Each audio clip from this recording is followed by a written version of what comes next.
New strands in the fabric Islamic tradition, page 149। अब time period change हो रहा है। अगर हम लोग देखें 13th सेंचुरी के बाद का जो टाइम पीरियड है, इन दिस टाइम पीरियड अगर हम लोग देखें तो इंडिया का जो ट्रेड है वो सेंट्रल एशिया से फर्स्ट सेंचुरी मिलेनियम सी तब से हमारे जो रिलेशंस है इंटरनेशनल ट्रेड, ये रिलेशंस काफ़ी बेटर रहे हैं सेंट्रल एशियन जो कंट्रीज़ है। और ये जो ट्रेड है हमारे यहाँ पर नॉर्थ वेस्टर्न जो पार्ट है, ये जो इनलैंड जो है या फिर जो रोड जो ट्रेड है, और एज वेल एज साथ में हम लोग जो है बाई ओशन ये ट्रेड्स करते थे। सेंट्रल एशियन जो पीपल्स थे उनके इंडिया से काफ़ी अच्छे रिलेशन थे। काफ़ी सेंट्रल एशियन जो पीपल्स थे उन्होंने फिर आगे जाके नॉर्थ वेस्टर्न जो पार्ट है जो एट प्रेजेंट पाकिस्तान के नेम से जो फेमस है, यहाँ पर ये लोग सेटल्ड हुए। काफ़ी जो पीपल्स थे वो हमारे जो वेस्टर्न जो कोस्टल एरियाज़ है वहाँ पर ये सेटल्ड हुए। और 7th सेंचुरी में ये जो पूरा जो इकोनॉमिक जोन है ये इस्लामिक वर्ल्ड के नेम से फेमस हुआ, क्योंकि अगर हम लोग देखें नॉर्थ वेस्टर्न जो पार्ट ऑफ इंडिया है सब कॉन्टिनेंट और जो सेंट्रल एशिया है, यहाँ पर एक न्यू रिलीजन का जो इमर्ज हुआ that is Islam. Next topic is faiths of rulers and subjects. In this time हमने बात की थी अब तक हमारे यहाँ पर एंशिएंट टाइम पीरियड में हिंदुज़्म, बौद्धिज़्म और जैनिज़्म, ये 3 प्रोमिनेंट जो रिलीजन है वो यहाँ पर इस्टेब्लिश थे। लेकिन मेडिवल हिस्ट्री में 8th सेंचुरी के बाद में इस्लामिक वर्ल्ड में अब जो इस्लाम है, राइज़ ऑफ इस्लाम है, उसका जो इम्पैक्ट है वो इंडियन सब कॉन्टिनेंट पे भी जो है वो देखने को मिल रहा है। फर्स्ट जो इसका जो इम्प्रेशन है वो हमें 711 CE में अरब जर्नल मोहम्मद कासिम, इन्होंने पाकिस्तान का जो सिंध है उनको कॉन्कर्ड किया और उसके बाद में सिंध को कैलिफ्स डोमिन्स में इंक्लूड कर लिया। हम लोग जानते हैं अरब्स और सेंट्रल एशियन जो पार्ट है मुस्लिम्स कंट्रीज़ है, यहाँ पर पैगंबर प्रॉफिट मोहम्मद उनकी डेथ के बाद में वहाँ पर जो भी रूलर्स बने उनको कैलिफ्स कहा जाता है और उनका जो पर्टिकुलर एरिया है उसको कैलिफेट, यानी अब जो सिंध है वो 711 में कैलिफ्स या कैलिफेट का हिस्सा था, यानी अरब जो एरिया है, अरब जो एम्पायर है उसका पार्ट। 13th सेंचुरी में हमारे यहाँ पर सेंट्रल एशिया से तुर्क्स एंड अफ़गान्स उनकी एंट्रिंग हो रही है, वो अराइवल हो रहा है उनका इंडिया में। ये इन्होंने जो नॉर्दर्न इंडिया और नॉर्दर्न इंडिया का सबसे प्रोमिनेंट और सबसे इम्पोर्टेंट स्ट्रेटेजिक जो इम्पोर्टेंस है जो पॉइंट है दैट इज़ दिल्ली, और दिल्ली पे उन्होंने कॉन्कर्ड किया और यहाँ पर एक नए एम्पायर की स्टार्टिंग की दैट इज़ दिल्ली सल्तनत, दिल्ली सुल्तान जो डायनेस्टीज़ है, रूलर्स जो है। और स्लोली टाइम पीरियड जो है जैसे जैसे स्पेंड होता गया, ये दिल्ली सल्तनत, ये जो तुर्क्स और अफ़गान्स जो रूलर्स थे इनका जो एरिया है वो north western India, north India और फर्दर ये डेक्कन तक के जो एरियाज़ हैं उनको उन्होंने कवर कर लिए। इवन सब कॉन्टिनेंट के अदर जो कई पार्ट्स थे वहाँ पर भी। ये जो भी न्यू रूलर्स थे, इन न्यू रूलर्स का जो रॉयल जो है या फिर रिलीजियस जो रिलीजन था दैट वाज इस्लाम। ये लोग इस्लाम के फॉलोअर्स थे और इन रूलर्स ने न्यू जो कॉन्कर्ड एरियाज़ है वहाँ पर इस्लाम को इस्टेब्लिश करने की जो है वो अपने एफ़र्ट्स स्टार्ट कर दिए। और यही एफर्ट्स जो है 13th सेंचुरी में जो स्टार्ट हुए थे वो 16th सेंचुरी में मुग़ल एम्पायर और देन 18th सेंचुरी तक मॉडर्न इंडिया में ब्रिटिशर्स ईस्ट इंडिया कंपनी के अराइवल तक ये यहाँ पर रहा। इस पूरे टाइम पीरियड में अगर हम लोग देखें 13 to 18 सेंचुरी, यहाँ पर सबसे इम्पोर्टेंट जो रिलीजन था दैट वाज इस्लाम। अगर हम लोग इस्लाम की बात करें तो इस्लाम में जो मुस्लिम रूलर्स थे वो जो रॉयल पैट्रोनेज था वो इस्लाम था। ये मुस्लिम जो रूलर्स थे इनका जो स्टेट रिलीजन था वो इस्लाम था। और ये जो इस्लाम में जो रूलर्स थे इनके कोर्ट में एक रिलीजियस लीडर अपॉइंट होता था जिसको हम लोग कहते थे उलेमा। ये उलेमास जो होते थे स्कॉलर्स ऑफ इस्लामिक स्टडीज़ होते थे, ये धार्मिक गुरु होते थे। और ये लोग जो मुस्लिम रूलर्स थे उनको गाइड करते थे कि वो लोग अपने स्टेट में स्टेट पॉलिसी है उसमें शरिया को इम्प्लीमेंट करें। आप देख सकते हैं 149 पेज पे एक ब्रैकेट में शरिया लिखा हुआ है। शरिया क्या है? मुस्लिम जो लॉ है उसको हम लोग शरिया कहते हैं। मुस्लिम कम्युनिटी के लिए एक स्पेसिफिक लॉ बनाया गया है दैट इज़ शरिया। शरिया है, इसमें प्रॉफिट मोहम्मद है उनकी जो सेइंग्स है, उनकी जो थॉट्स वगैरह हैं उसको कुरान और हदीस के फॉर्म में जो है उनको सेव करके रखा गया है। कुरान जो हदीस है वो प्रॉफिट मोहम्मद के जो आइडियोलॉजी है उसको इंक्लूड करके रखती है और शरिया जो है वो कुरान और हदीस पे बेस्ड है।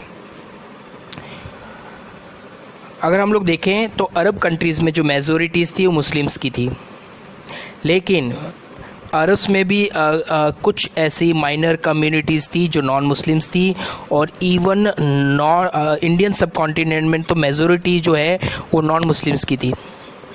इसलिए जो शरिया उसमें जो पॉइंट्स थे वो और इंक्लूड किए गए कुरान और हदीस के अलावा।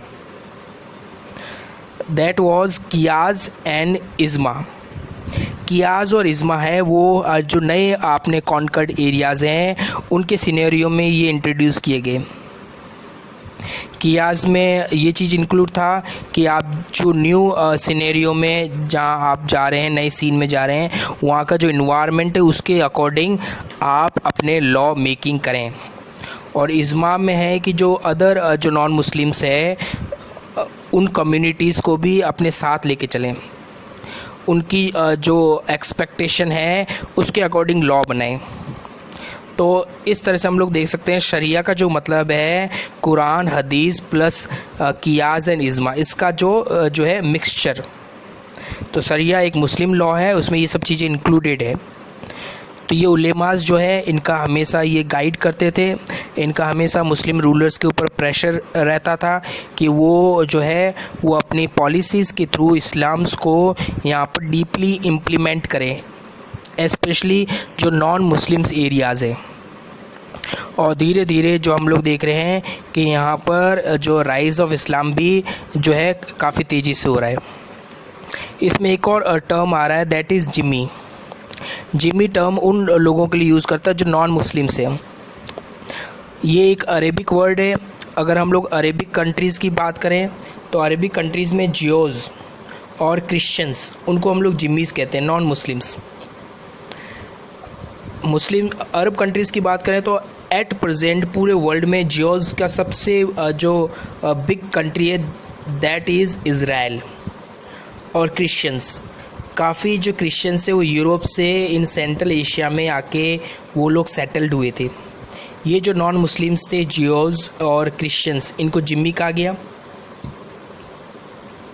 अगर हम लोग इंडियन सब कॉन्टिनेंट के एक्सपेक्ट से अगर बात करें तो इंडियन सब कॉन्टिनेंट में ये जो जिम्मीज़ थे वो थे हिंदूज़ जो नॉन मुस्लिम्स थे। जिम्मी जो वर्ड है वो एक अरेबिक वर्ड है, जिम्मा से बना है। जिम्मा का मतलब था प्रोटेक्शन, यानी प्रोटेक्टेड क्लास। यानी मुस्लिम्स जो है उनकी एक और प्राइम ड्यूटी है कि वो मुस्लिम्स जो मुस्लिम जो बिलीवर्स होते हैं, मुस्लिम्स जो कम्युनिटी होती है उसे हम लोग उमा कहते हैं, और जो नॉन मुस्लिम बिलीवर्स होते हैं उसको जिमी कहा जाता है। इसलिए इंडियन सब कॉन्टिनेंट में जो मुस्लिम रूलर्स थे उनकी एक ये भी प्राइम ड्यूटीज़ थी, वो उम्मा के साथ साथ ये जो जिमीज़ है उनके भी जो राइट्स हैं उनको प्रोटेक्ट करें। इसके लिए जो एक चीज़ इंट्रोड्यूस की गई, दैट इज़ जिजिया। जिजिया इज़ अ रिलीजियस टैक्स। ये एक रिलीजियस टैक्स है, और ये जो टैक्स है वो नॉन मुस्लिम्स पे करते हैं। अगर आप लोग जिजिया पे करते हैं तो उसके बाद में आपको ये राइट्स मिल जाता है कि आप अपने जो बिलीव्स, अपने ट्रेडिशंस को फॉलो कर सकते हो, अपने रिलीजन को फॉलो कर सकते हो इन सुपरविज़न ऑफ मुस्लिम डायनेस्टीज़। अगर हम लोग देखें मुगल्स में, मुगल्स टाइम पीरियड में जो उलेमा जो था और शरिया का अगर हम लोग देखें तो जो इम्पैक्ट था वो काफ़ी जो कम था। ज़्यादातर जो तुर्क और ये जो अफ़गान्स जो रूलर्स थे, ये फॉरेनर्स थे, ये कुछ टाइम पीरियड के लिए यहाँ पर रूल कर रहे थे, और जो भी यहाँ पर रूलर्स थे जिन्होंने इंडिया के जो पार्ट्स उनको कॉन्कर्ड किया, उन्होंने कॉन्कर्ड करके ये अपने वापस होमलैंड चले गए थे। लेकिन सिर्फ मुगल्स जो थे वो अपने होमलैंड से आकर इंडियन सब कॉन्टिनेंट में सेटल्ड हो गए, वो यहाँ बस गए थे, और वो वापस अपने जो है मूल स्थान पे वापस नहीं जाना चाहते थे। यही रीज़न था कि जो मुगल्स जो थे उन्होंने जो जिम्मी यानी जो नॉन मुस्लिम्स थे उनके लिए काफ़ी फेयरली फ्लेक्सिबल पॉलिसीज़ एडॉप्ट की। इन्होंने इनके और इस समय के जो काफ़ी जो रूलर्स थे, इन्होंने यहाँ पर लैंड ग्रांट्स, टैक्सेस जो है उसमें जो एग्जेप्शन टैक्स छूट दी, और ये जो टैक्स छूट है वो सिर्फ हिंदूज़ को ही नहीं, यहाँ पर जो हिंदूज़, जैनिज़्म और क्रिश्चियंस, जोज़ और जोरास्ट्रियंस जो भी नॉन मुस्लिम्स जो कम्युनिटीज़ थी, सबको ये जो पॉलिसी है, ये फ्लेक्सिबल पॉलिसी, इसको फ़ायदा मिला। इस फ्लेक्सिबल पॉलिसी का मतलब है कि जो गवर्नमेंट है वो सिर्फ, या जो स्टेट है वो सिर्फ मुस्लिम्स को ही प्रायोरिटी पे नहीं रखेगी, जो अदर कम्युनिटीज़ है उनको भी। तो हम लोग देख सकते हैं कि यहाँ पर हमें जो ये वर्ड है सेक्युलरिज्म, इसका एक अच्छा एग्जाम्पल हमें देखने को मिल रहा है मुग़ल टाइम पीरियड में।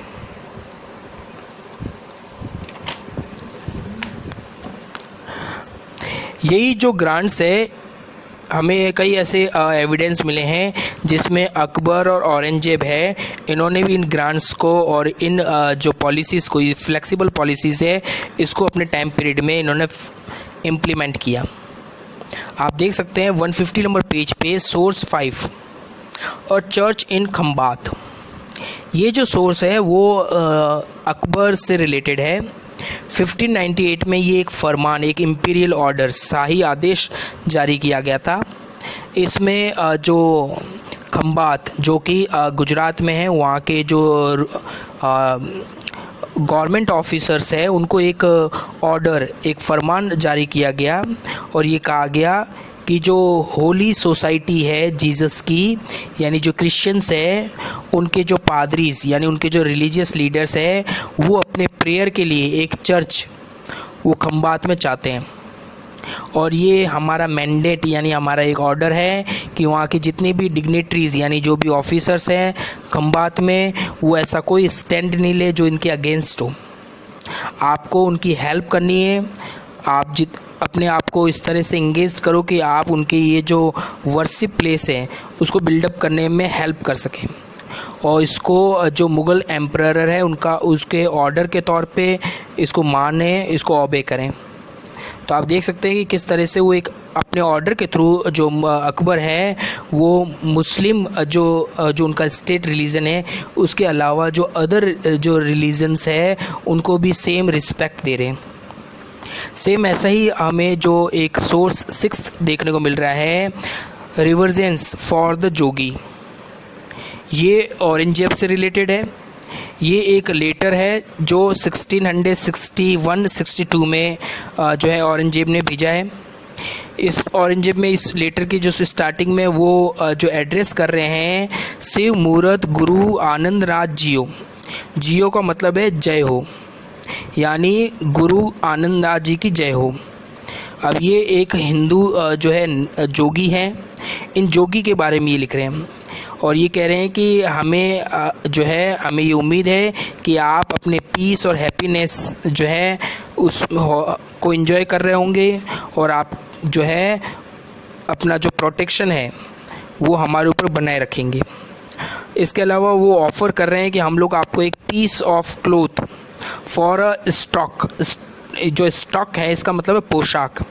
आप जोगी जो हैं आपके पोशाक के लिए हम लोग कपड़ा भेज रहे हैं और प्लस एक अमाउंट भेज रहे हैं, दैट वाज 25 रुपीज़। ये हम लोग अमाउंट है जो औरंगजेब की तरफ से आपको एज ए गिफ्ट आपको ऑफ़र की जा रही है। और हम लोग ये भी मैं जो एक्सपेक्ट कर रहा हूँ इन फ्यूचर आपको किसी भी तरह की कोई भी रिक्वायरमेंट हो, किसी भी तरह की कोई भी मुग़ल सर्विस की रिक्वायरमेंट हो, तो हम लोग आपकी सर्विस में तैयार हैं।